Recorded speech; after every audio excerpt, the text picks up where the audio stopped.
Bem, Júlio, o Jornal da Rede Alesp conversa agora com o João Sardi, que é presidente da Comissão de Direitos da Pessoa com Autismo da OAB de Garça, em São Paulo, né? Ele nos fala aí sobre o projeto de lei da Autismo OAB-SP, cuja aprovação impedirá aí que os planos de saúde exijam cumprimento de carência por pessoas com transtorno de espectro autista, né? Que necessitem de procedimentos de alta complexidade.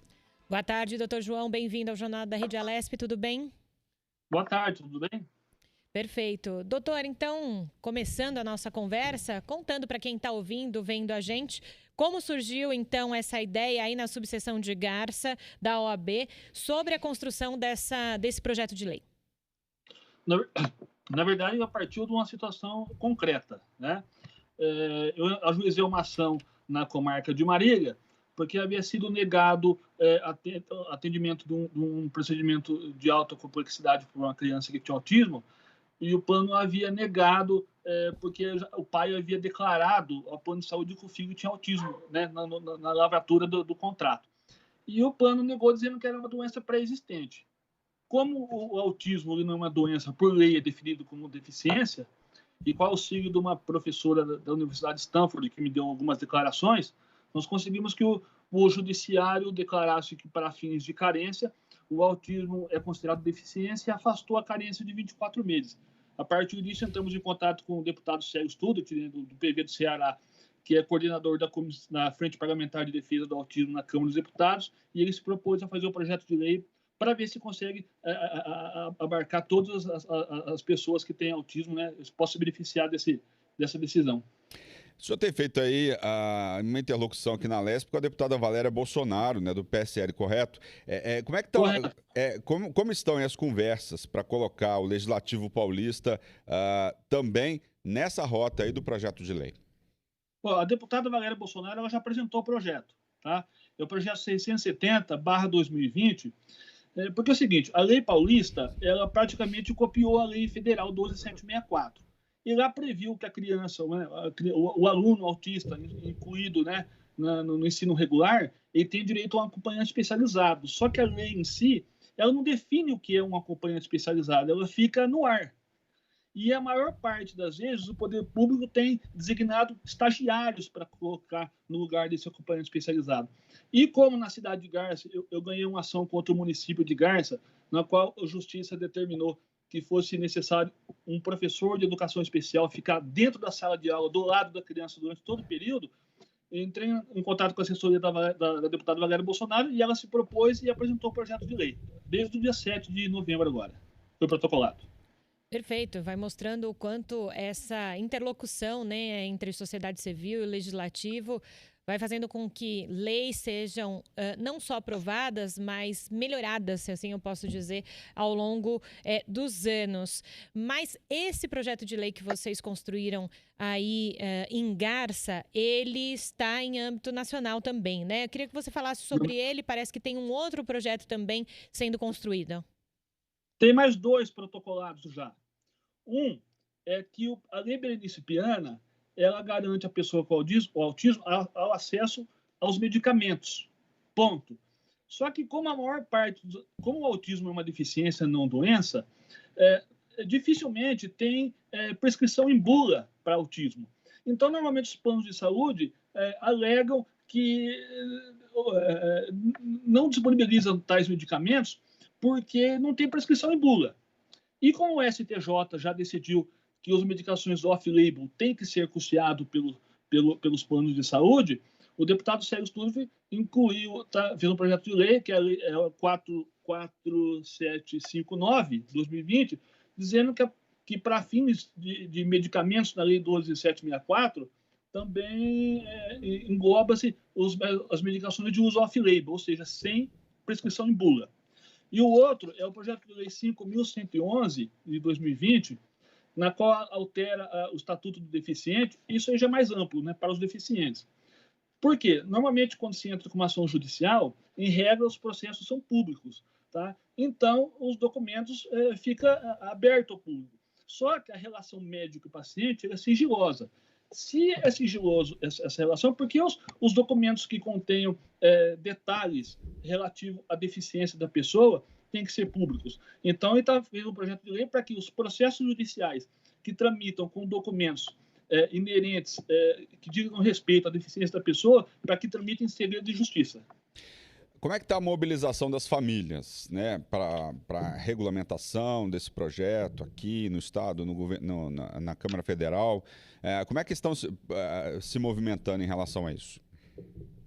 É tudo muito recente, né? O que nós conseguimos ter agora, inclusive eu quero agradecer muito o presidente da OAB de Garça, né, o Dr. Fábio Ricardo, que se prestou a oficiar o presidente Felipe Santa Cruz para que, se possível, ele oficie, né, o presidente da Câmara dos Deputados, Rodrigo Maia, para que, né, dê um carinho especial para a tramitação desses projetos, porque hoje é muito grande a quantidade de pessoas diagnosticadas com autismo. O último levantamento do CDC, né, que é o Centro de Controle de Doenças dos Estados Unidos, é que a população é de 1 para 54.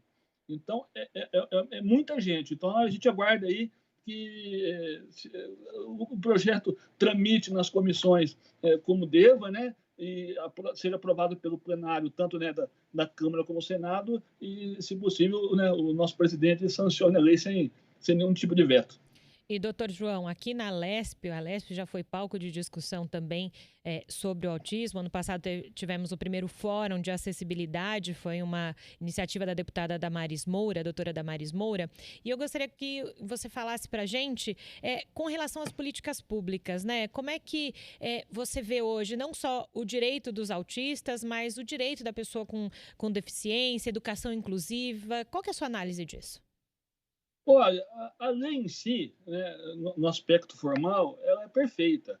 Eu acho que o grande problema que tem hoje diz respeito a gente até conversou com a Júlia outro dia, é a questão da ignorância, mas não da palavra da forma pejorativa, é o não saber, não conhecer, tá? Então, pouca gente entende o que vem ser autismo. Normalmente, a pessoa, quando se fala eu tenho um filho com autismo, a pessoa que desconhece, a primeira coisa que ela pergunta é qual a habilidade dele, né? Porque fica nesse estigma, né, de que a pessoa com autismo é superdotado ou muito inteligente, quando na verdade é o contrário, né? A maior parte tem deficiência intelectual. Então, na verdade, o que se precisava muito é conscientização. As políticas públicas em si, quando se busca o poder judiciário, se consegue, né, com muita luta, até porque tem a legislação, mas normalmente se consegue ter algum sucesso só mediante a judicialização do tema. Quais são as necessidades hoje, né? Como é que está o atendimento público hoje para as pessoas com autismo?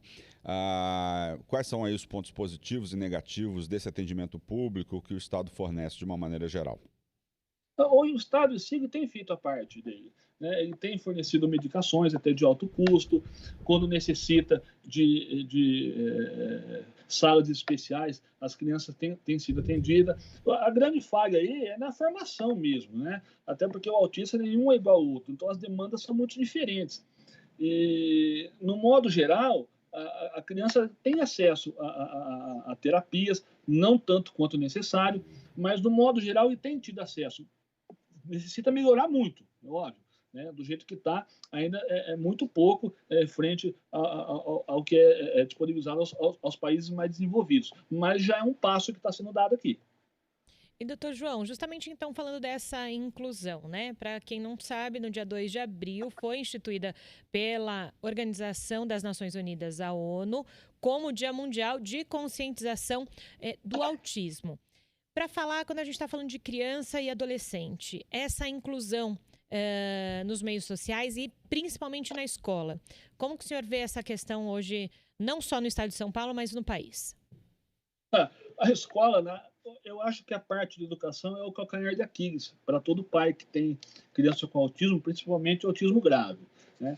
Porque muitas crianças vão precisar de acompanhamento durante toda a vida. Como eu disse, as demandas são diferenciadas, e o mundo em si ele não é feito para a pessoa com deficiência, ele é feito para a pessoa neurotípica.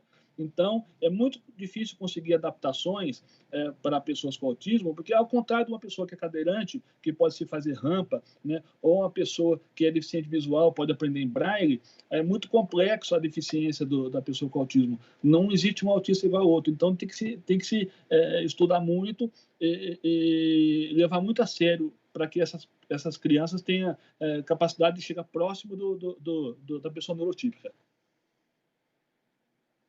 Mudou muita coisa de 10, 20, 30 anos para cá em termos de política pública para pessoa com autismo? A partir de 2012, sim, porque 2012, quando entrou em vigor a Lei 12.764, e na qual reconheceu a pessoa como... Lá diz que a pessoa com autismo é considerada pessoa com deficiência para todos os efeitos legais, toda a legislação que já existia e posteriormente foi editada para as pessoas que têm deficiência, é aplicável à pessoa que tem autismo. Então foi fantástico nesse ponto, né? A partir de lá vem melhorando, mas falta muito para chegar ao ideal.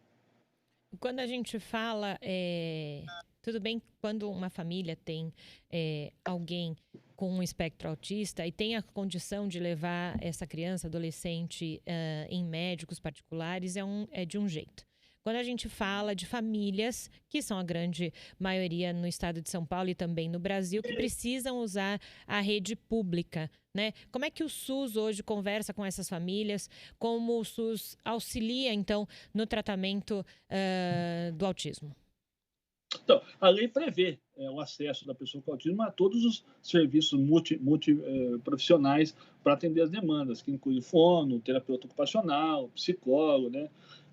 Mas, como o SUS, historicamente, a gente sabe, é uma política pública universal, então, em alguns casos, é muito deficiente. A gente vê, por exemplo, que pessoas que são neurotípicas, quando precisam do SUS, eles têm dificuldade. Imagina as pessoas carentes que têm crianças com graves limitações.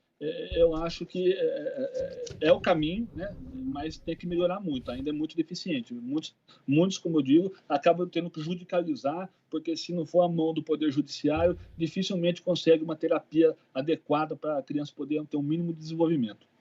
O que a gente tem de novidade no tratamento contra o autismo? Assim? O que você pode apontar para a gente de novidade nesse tipo de tratamento? A novidade até não é tanta novidade, né? Mas o que a gente tem visto, né, e eu falo isso por conhecimento empírico, por causa que eu tenho um filho com autismo com 9 anos, é a terapia ABA, né? Que são aplicados por profissionais que é como se fosse uma troca de recompensas para mitigar isso daí. Mas existem várias outras abordagens.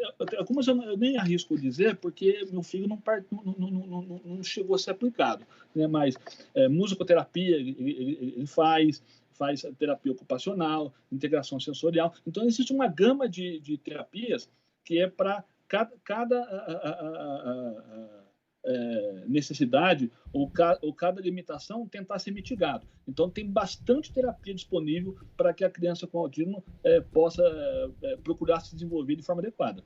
Doutor João, o senhor falou para a gente ao longo desse começo de entrevista, justamente foi para uma questão aí na região que vocês pensaram nesse projeto de lei, o senhor tem em casa esse conhecimento. Queria que o senhor falasse então dessa relação, do quanto vocês se unirem por uma questão na região vai se tornando estadual e vocês vão chegar a um projeto de lei nacional para beneficiar também todo o Brasil. Dessa importância de se pensar para o outro, né, também. É claro. Como eu disse para você da outra vez, normalmente quando a gente encontra outros pais e começa a conversar, eles sempre dizem as mesmas coisas. Olha, nós estamos no mesmo barco, mas não é verdade.